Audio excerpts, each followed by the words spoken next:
মোটামুটি সবাই দই পছন্দ করি, তাই না? কিন্তু এই দই কিভাবে তৈরি হয় চলো দেখে নিই।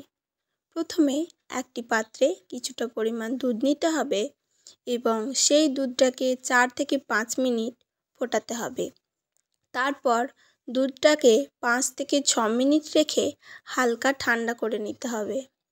এরপর এই উষ্ণ গরম দুধটার মধ্যে 2 থেকে 3 চামচ কেনা দই ভালোভাবে মেশাতে হবে। আর এই দইয়ে রয়েছে ল্যাক্টোবাসিলাস ব্যাকটেরিয়া ও ল্যাকটিক অ্যাসিড ব্যাকটেরিয়া।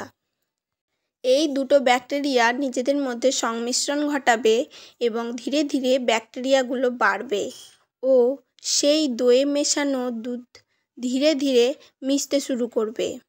দই মেশানো দুধটি একটি পাত্রে ঢেলে রাখতে হবে এবং 5 ডিগ্রি সেলসিয়াস টেম্পারেচার ফ্রিজে 7 থেকে 8 ঘন্টা রেখে দিতে হবে এবং ফ্রিজ থেকে সেই দইটি বার করে নিতে হবে। দইটি বার করার পরেই দেখতে পাওয়া যাবে দইটি খুব সুন্দরভাবে জমে গেছে।